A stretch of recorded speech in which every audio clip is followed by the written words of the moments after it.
Hello everyone. Sophie, do you want to kick off? Hi guys, I'm just going to give it a few minutes to wait for some attendees to pop in. Thank you everyone for joining our webinar today. My name is Sophie and I will be your host and moderator today. SP1 Solutions and Scouts have partnered with you to deliver this webinar on how remote working has increased cybersecurity risks, especially whilst obviously working from home. We'll begin in a few moments. As I mentioned, we're going to wait for attendees to gather in. If you'd like to take notice of the question and answer button at the bottom of your Zoom screen, if we can focus on putting questions into there rather than the chat, because things tend to get lost. Stay tuned to the end because we'll be able to address all of the questions and speak about a special offer from SP1 IT Solutions. So we'll just wait a few minutes and then I will hand over to our panel.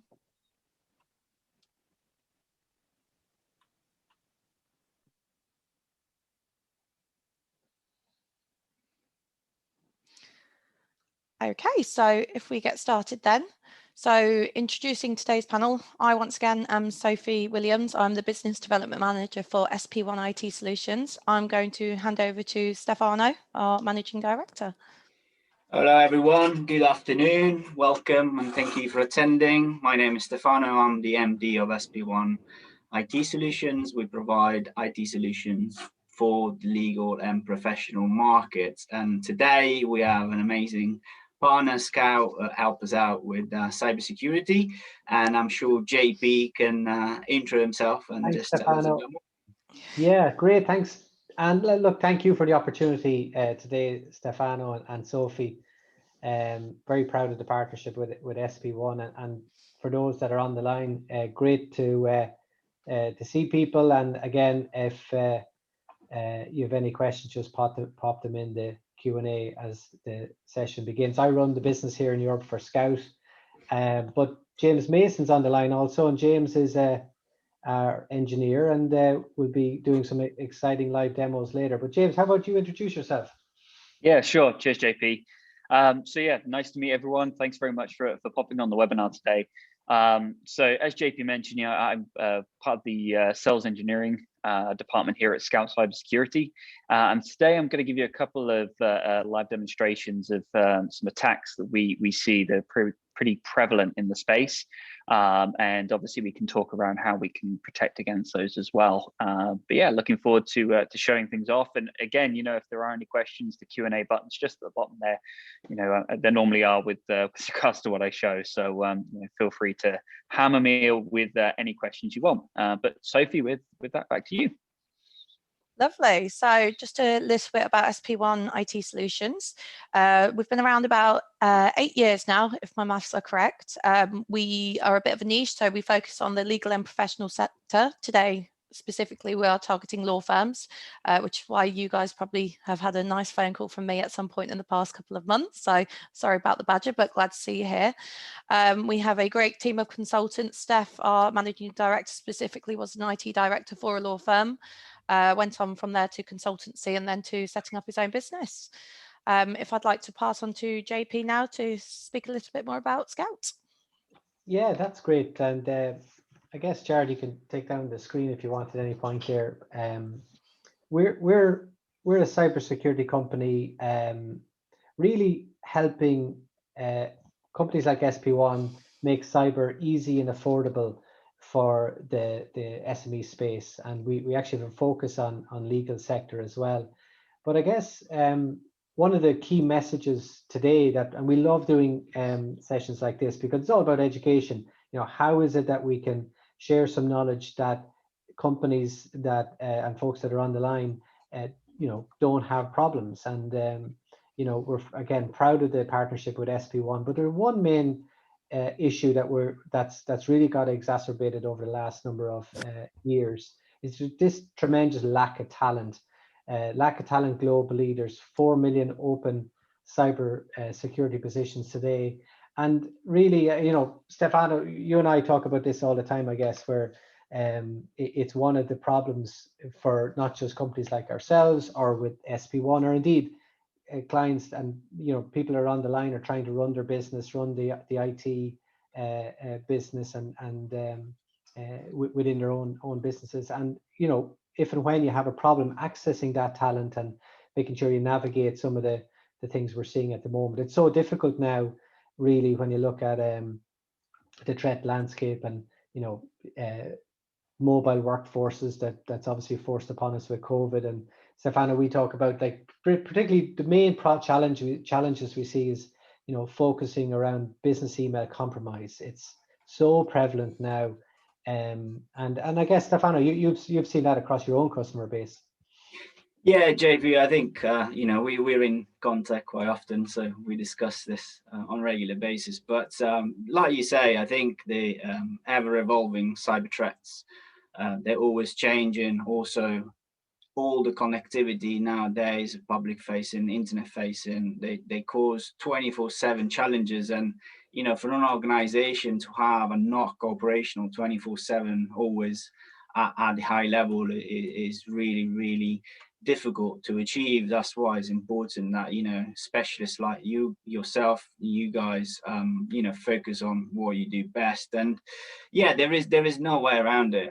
At the moment, with the embracement of cloud agile working, what's happened is everyone has sort of had to adapt, had to go on to a bit more agile working, and this meant that a lot of companies now are more than ever, you know, operating from a cloud solution, and that means is public facing, so everything is open, everyone can try to get in, and if you don't have the right tools or the right monitoring, then it's really difficult for you to find out what happens. And unfortunately, you know, we have been called into a business after the event that have been hijacked and the emails have been intercepted, and it was a high value transaction for a mortgage. So someone was selling their family home, was like, you know, kids were involved, and then this account got hacked. I mean, the transaction was in excess of like £500,000, so really valuable. And unfortunately for the clients, what happened was that they the money got transferred to a fraudulent account. Yeah. There is a good end to the story. So the bank managed to stop the transaction and they managed to recover some money at the end. So there is a good end to the story, but this is quite frightening and is happening quite often, especially for high value transactions. So conveyancing and you know, sale of business at the moment, that's what we see a lot. Particularly in the legal sector. Yes, is something, a topic that we come across a lot within the legal market. We see it all the time as well, Stefano. And again, it's almost agnostic in terms of market, but the digitization of everything, really, cyber security is becoming more important, and it's only been accelerated. I guess as long as you have computers and people, you'll have threats to your business. So the way we look at it is really cybersecurity is becoming its own risk management bucket now, Stefano. And we talked about the lack of talent, and that's one of the key drivers. But also, it's almost like a compound effect now, because on top of the lack of talent, you know, and as you know, you talked about, there's more devices, more storage, perimeters are more blurred than ever before, and that acceleration to the cloud has given opportunities for bad actors. So it's like a perfect storm, and it's very difficult for particularly people on this call. I think, you know, running your business, but at the same time, these attacks are becoming more sophisticated. James is actually going to walk through in a second the autonomy of an attack and what that looks like. But they're becoming more sophisticated, and particularly with social engineering tactics, it's becoming a little bit more harder to detect. So just to change it up a gear, the multi-layered approach, Stefano, is what we focus on, and really, you mentioned the word visibility, knowing you have a problem, and we're probably going to touch on that later on. Some of the basic cyber hygiene that I think people on the call today can take away and look to implement across their business to make sure that they have that visibility and know they have a problem when it comes up. Yeah, that is true. I think, like you say, we have focused a lot over the last few months about helping organizations to get cybersecurity on the high priority list for them, because it is something that everyone needs to think about. It is not, you know, it is a priority for a lot of organization at the moment. But I'm sure James will just show us some insightful events.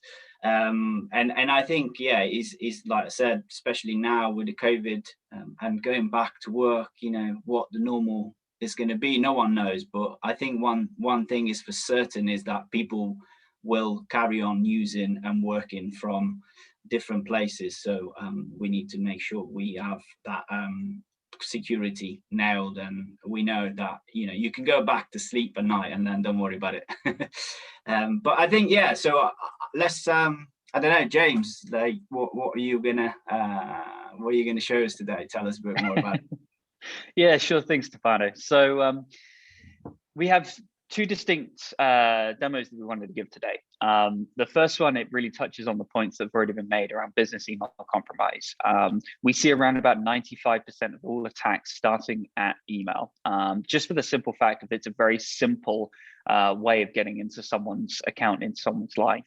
You know, you receive enough emails that look legitimate or offer a level of reward for doing something. So you click the link and you get a prize type deal.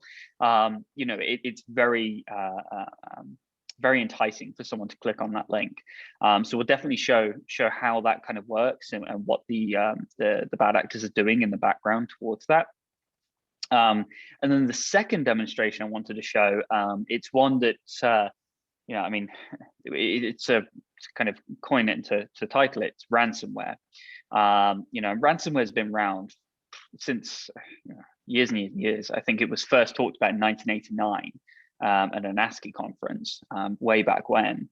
You know, and then you come up to, you know, the world's first ransomware, which was the age Trojan that was released on floppy disk. And now obviously today, it's just a case of, you know, a malicious link or a malicious piece of software on a system that will just completely destroy someone's entire business in seconds.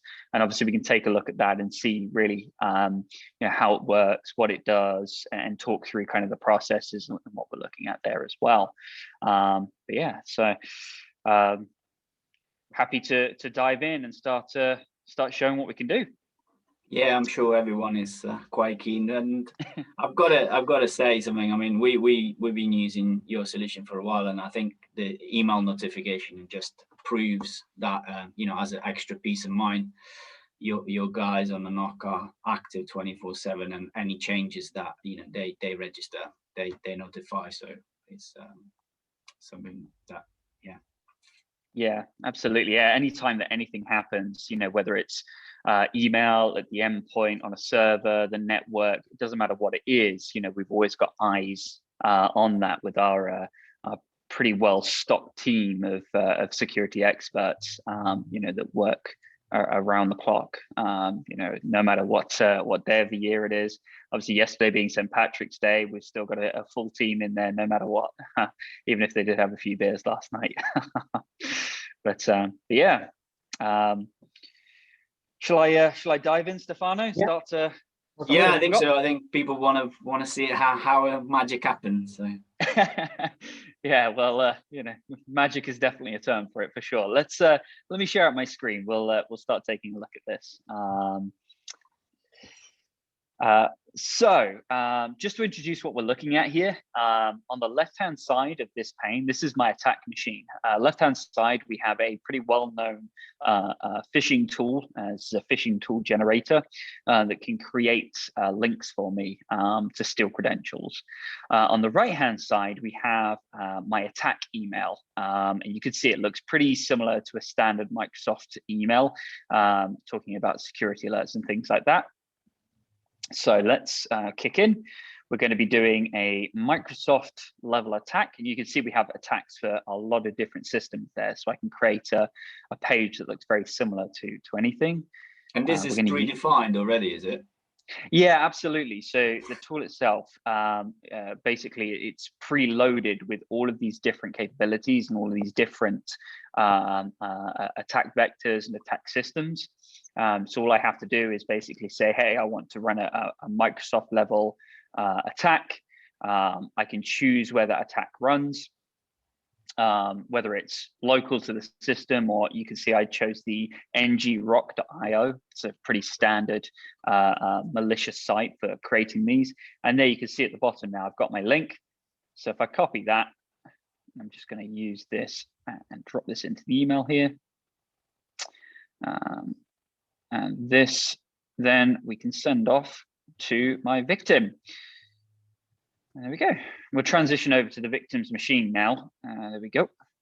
And an email there we go. An email came in. And as a victim, I'm just going to click that email. I think, oh, I need to do something here. And as we can see, you know, this looks very similar. Just type this in. Very similar to a Microsoft login page. You know, we're seeing a pretty normal thing. But the problem is when we click sign in, nothing happens. And if we actually transition back to my attack machine now, you can see I have the account username for that Microsoft login and the password. In this case, it's a pretty strong password, but the strength of the password in this scenario, unfortunately, it doesn't matter. You know, it's a case of because they've clicked on that link and they've fallen victim to this phishing email, I have their credentials. You know, and from here now, if I grab these credentials out and go through to the Microsoft login, copy that password, drop that in, there we go. And voila, we're in the victim's email now. And now I can start doing anything I want. In this case, I'm actually going to set up a forwarding rule. And this is a pretty common attack type.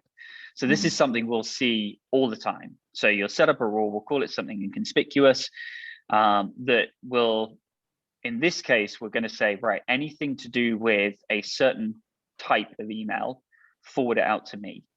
And I'm actually going to do emails where the subject includes wire transfer. Now, this could be wire transfer, it could be, you know, bank account information, it could be payment, any kind of subject line you can think of. And then I forward this out to my attack email. So at this point, what I'm saying is any emails that have, in this case, wire transfer in the subject, I get them as the attacker, as the malicious third party. And if I save that, another thing I could do is actually, back on my victim machine now, sorry for transitioning real quick. What I could do as well is actually set up a deletion, so that, you know, when that email comes in, it actually deletes from the end user, from the victim's email, at which point they're none the wiser. You know, they never actually see, there we go, got that email now. They never see this email. And we can see now I've got that wire transfer information that's going to have information about the account details. And in my attack email now, there it is. I now have that email. I have the ability to now start stealing money, stealing, you know, whatever it is that I want to. You know, the wire transfer, and I'm going to pull the share down. The wire transfer one is one singular attack type. You know, we could do anything. You know, any subject line that we could think of. Obviously, financial information is the #1 key thing. But as we all know, these days, data is the most valuable thing to a company. Data is the most valuable asset a company has. So if I, you know, start stealing things like, you know, customer data, customer assets, I could then, you know, send an email to the CEO of the company and say, hey, just FYI, I go to your customer data. You know, if you want me not to release this, you're going to have to pay for it. You know, so it really is that extortion side as well, not just stealing money from the company. Yeah, I think it's quite frightening, and the complexity of those attacks obviously are at another level. We've seen something that actually the logo and everything is replicated, so it's really hard for people. They have a really busy schedule, you know, especially now conveyancing. I know every law firm at the moment is snowed under because of the incentives the government has given. So you can imagine a user, okay, you should pay attention, but you want to just do your job. You don't really want to be a cybersecurity expert looking at see if the link is right. So I think you can see why things like this happen, and is something that like you say, once it's done, they can delete emails. There's no traceability of it, and we've seen something that is quite stunning actually on that.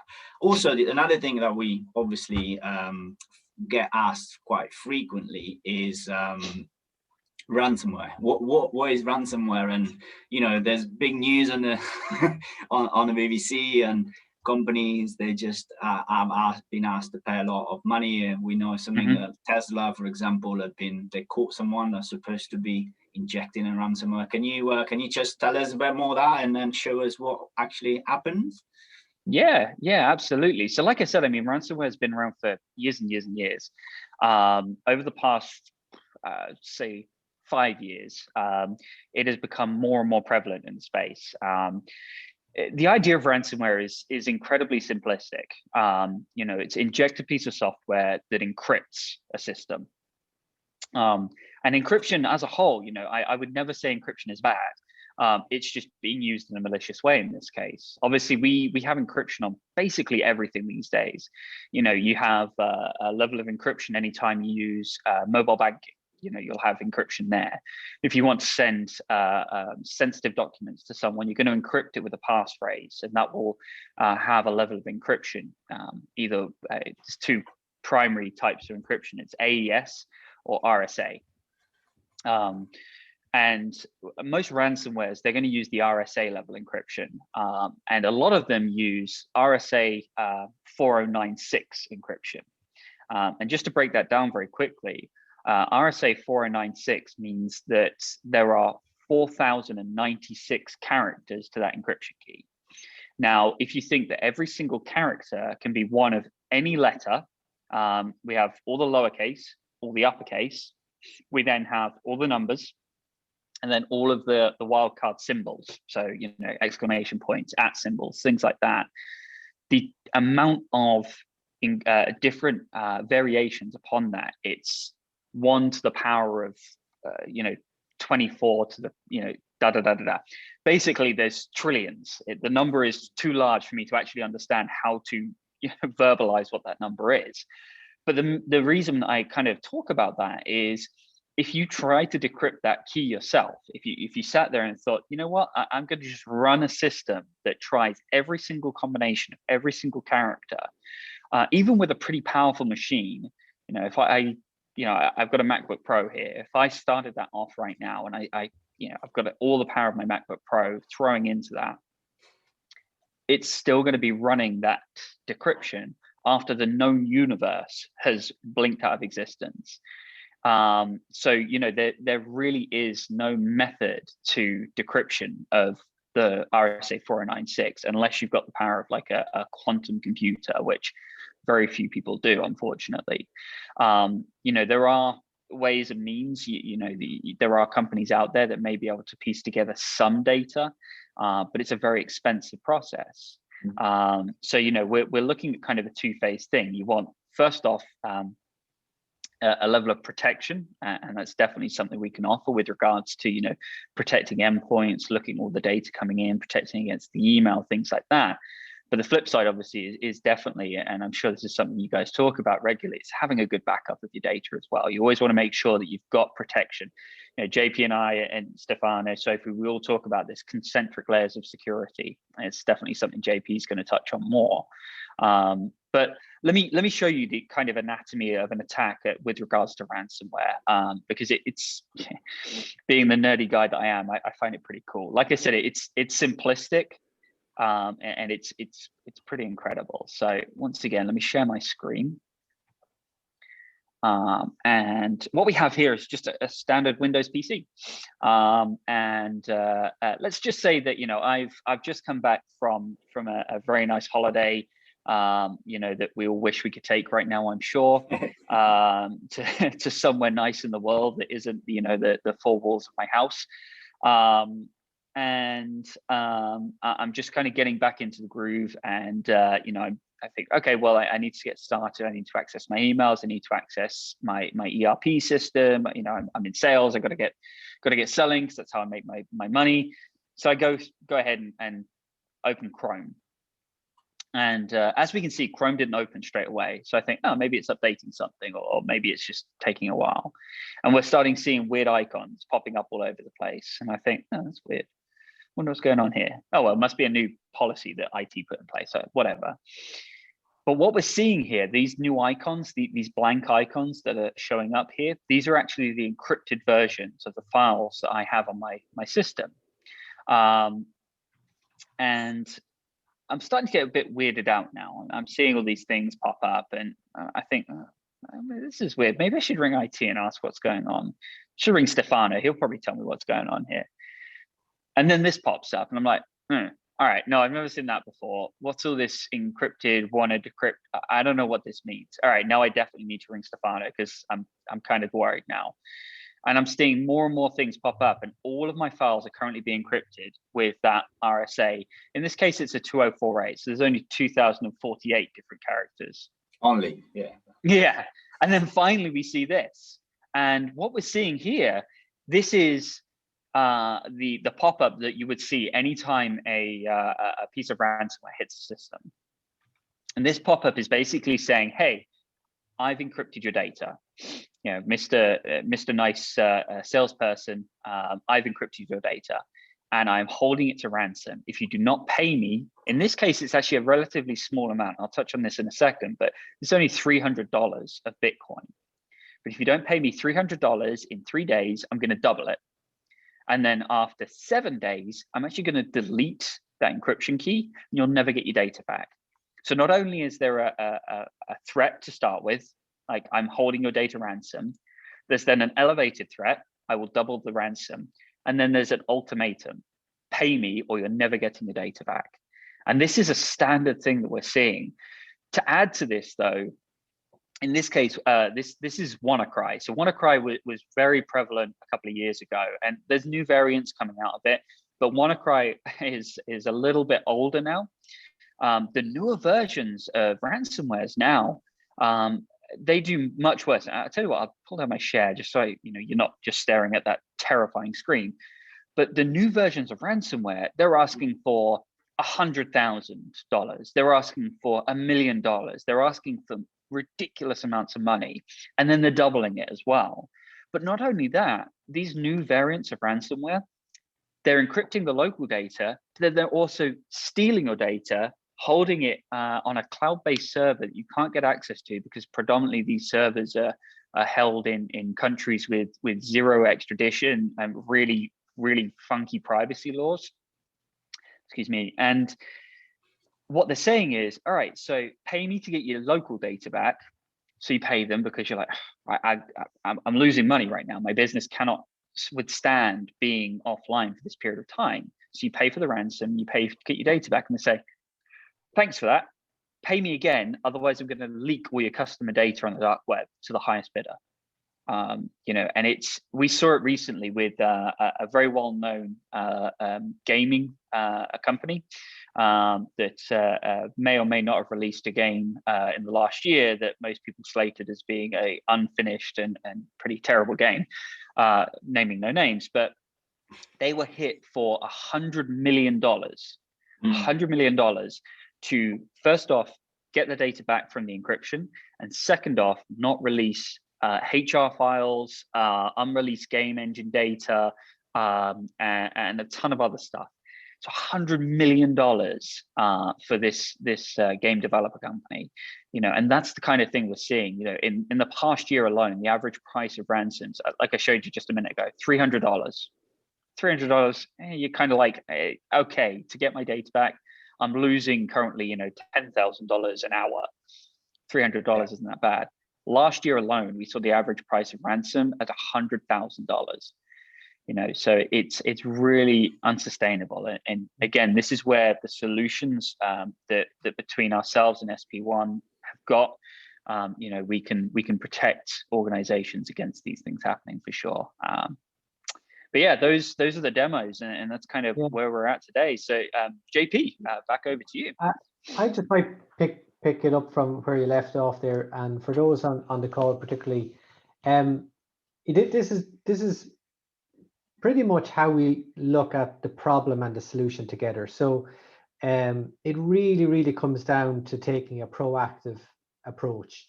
So really, and James, you've told some good stories there. We've heard it, as you said, Stefano, you see it all around. But right now, taking a proactive approach is all you can do, because frankly, standing still and doing nothing in terms of your cyber posture, it's a bit like going in reverse, because the market is moving so rapidly, and the acceleration of these incidents only mean that you have to really take a proactive approach. So the way we look at it is, you know, and again, I'm thinking of those people that have kind enough to jump on the call today. Think about your critical data. Where is that information? So as again, Stefano, as you talk about the legal firms, you know, whatever that whatever your business is focused on, the critical data that you're protecting, knowing about what systems are housing that data, what information is in there. You need to build a layered approach. So the concentric rings of security. Now, Stefano and the people in SB on to be able to, you know, build layers of security, and you might already be doing it within your own environment. So when you think about firewalls and endpoints, training your staff, authenticating to you know, authentication systems. So building those controls, that's absolutely table stakes now, particularly around business email compromise. Email protection is key, and Stefano has you know, great options around all of that piece. The third piece really is, you have to know you have a problem. In the UK now, the average length of time from when something happens in your environment to when you know about it is 197 days. So like 200 days where, for example, something's happening in your environment and you don't know about that. Everybody heard about the analogy, I guess, you know, it's like locking your doors and windows before you leave your home. It's firewalls, endpoints, all of that good stuff. You know, but if something happens while you're away from your home and those controls are broken, or somebody is navigating in through that environment, you have to know. And that's the key thing about bringing the response time down. Monitoring is key. And then, you know, really have to know what good looks like across people, process, and technology. It doesn't have to be complicated, but, you know, making sure that you have a program in place and you're continuously striving to make it better all the time. So Stefano, I guess, you know, that's how we see it together. And I know, Sophie, I'm not sure if there's any questions in. I'll just leave you on this from our standpoint. You know, again, for those on the call, if you don't do anything else, you know, have conversations with employees. User awareness is key. Just have that conversation and making sure people are comfortable around letting you know when something is happening. I think that the other piece, and it'll be self-serving to say it here, Stefano, I guess as well, is that you have to pick a partner. So like a partner like SP1 will help, again, put that proactive program in place. But equally, if and when you have a problem, you have to know, you know, there's somebody to call. And right now, unfortunately, there's no 999 or 911, no emergency number for cyber. So, you know, it's about getting a partner that would be able to navigate that for you. Okay, thank you for just a couple of questions, guys. Sorry, Steph. I've got a question here that says, what do you do if you accidentally click on a link in an email or think someone has been hacked? Well, I'll leave this to the expert, I think. James, what? So obviously it depends on what's happened. If it's a ransomware attack, for example, you know, if someone is seeing like a ransomware level infection in their system, first couple of things to do is segregate that system from the network. And what I mean by that is, you know, if it's an actual tower PC, pull the network, pull the power. If it's a laptop, again, pull network, turn off Wi-Fi. A lot of the ransomwares we're seeing these days actually do have the ability to traverse through a network and attack different machines. If it's email, and you feel like you've put the credentials in for a system and you're worried that now someone's getting malicious access, whatever system that was, first thing to do, change your password. Make sure you're locking out the person. Engage, obviously, SP1. Make sure you're talking to the folks at SP1's IT Solutions, making sure you say, guys, look, I clicked a link. I'm pretty sure someone has now got my credentials. And they can guide you through remediation steps and things like that. And obviously outside of those things, again, like I mentioned earlier, the concentric layers of security, I'd say that two-factor or multi-factor authentication is always a good idea to invest in. It adds an additional layer of security into a system so that you're not just reliant on a password. Like I said earlier, you can have the strongest password in the world, but you click on one link and they've got you. They've got your credentials and they can just log in with that. So yeah, it does depend on the type of attack for sure. JP, anything you want to add there? No, it's perfect. I just add to it a little bit, James. I think number one, if somebody said they clicked on a link, that's fantastic, because it's kind of mature. It is. It's reporting that something has happened. So that's a good thing. I think the other two aspects are you have to look at the problems proactively and reactively. So proactively today, what is it that you're doing around business email compromise? Number one. So walking away today, what are you doing around business email compromise within your environment? What does good look like, and can you get better? Number two, what would you be doing reactively should something happen? So as James said, if it's ransomware, whatever the action is, or indeed what we see is the first thing bad actors often do when they compromise an email account is that they'll set that auto forwarding rule up that you just shown. So how do you know that has happened? And that's the visibility and alerting side of that. So I think the mindset, what are you doing proactively? Ask the guys in SP1 around that. What are you going to do reactively if and when these things happen? You have to be sort of ready for both instances. Okay, thank you for that, guys. Sorry, Steph, were you gonna? No, yeah, I think policy around that is just good to have a conversation.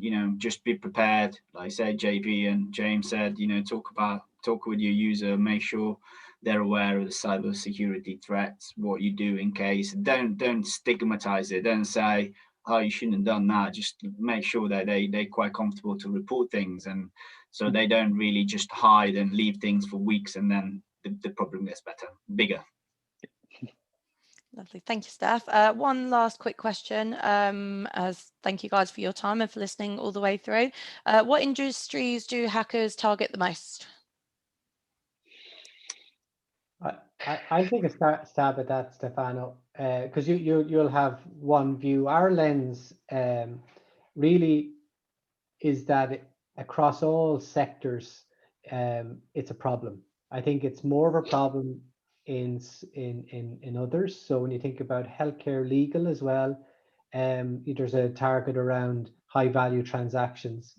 I think it's more interesting when you look at by sector who's more proactive in terms of dealing with those things. But we've had a conversation with our security operating center leader recently, and they were comparing figures from January and February of 2020 with figures in terms of incidents and problems with this year's, and there's just been a huge acceleration. Like I might have said earlier, that's 100% increase in things like business email compromise and ransomware, and so the problems coming at us all. And unfortunately, without partnerships between companies that are on the line and MSPs like SP1 and companies like Scout, either one of us can't solve it in silo. So it's around partnering to help make yourself a hard target, number one, and then if and when there's a problem, being able to deal with it. Yep. Yeah, I think just to add on to that as well, the interesting thing about the groups that do send out ransomwares and things like that, these hacker organizations. The troubling truth is these days, it is an organization, you know, for the ransomware type of things, 9 times out of 10, they have like a help email or a, you know, almost like a call desk that you can call into and say, hey, I've got ransomware. Can you help me with this Bitcoin payment? It's wild. But the level of intelligence that comes with that, like, you know, when the very much, unfortunately, as disgusting as this is, there was a lot of profiteering from hacker groups from the COVID-19 pandemic. You know, they were hitting healthcare like it was going out of fashion, for the simple fact of they were the #1 pick for I can't be down. Like, you know, the idea of you know, a hospital or something like that being without their IT systems, it doesn't work during a pandemic. So these hacking groups went in and were just like, oh, we should target hospitals. And they made millions, if not billions, just on that alone, which again, like I said, it's profiteering in the worst kind of way. But it does show the level of intelligence behind these groups to say that, you know, they know who to attack and when to attack. That being said, you know, just reiterating JP's point, there really is no one single vertical that is safe or is less prevalent to being hit with this. It's, you know, it really is a free fall. You know, it's you know, one of the standard laws that, you know, the more you put in, the more you get out. You know, the more attacks you send out, the more money you're going to make in these cases, for sure. Lovely. Thank you so much for all of our panelists today. I want to thank you all attendee-wise for coming or watching the recording later on. Thank you very much. Please get in touch with us as well today. We're offering a free cyber assessment. So if you'd want us to have a look at that for you, let me know. Thank you very much to everyone. Thanks, Sophie. All right. Thank you. Take care. Thanks Bye-bye.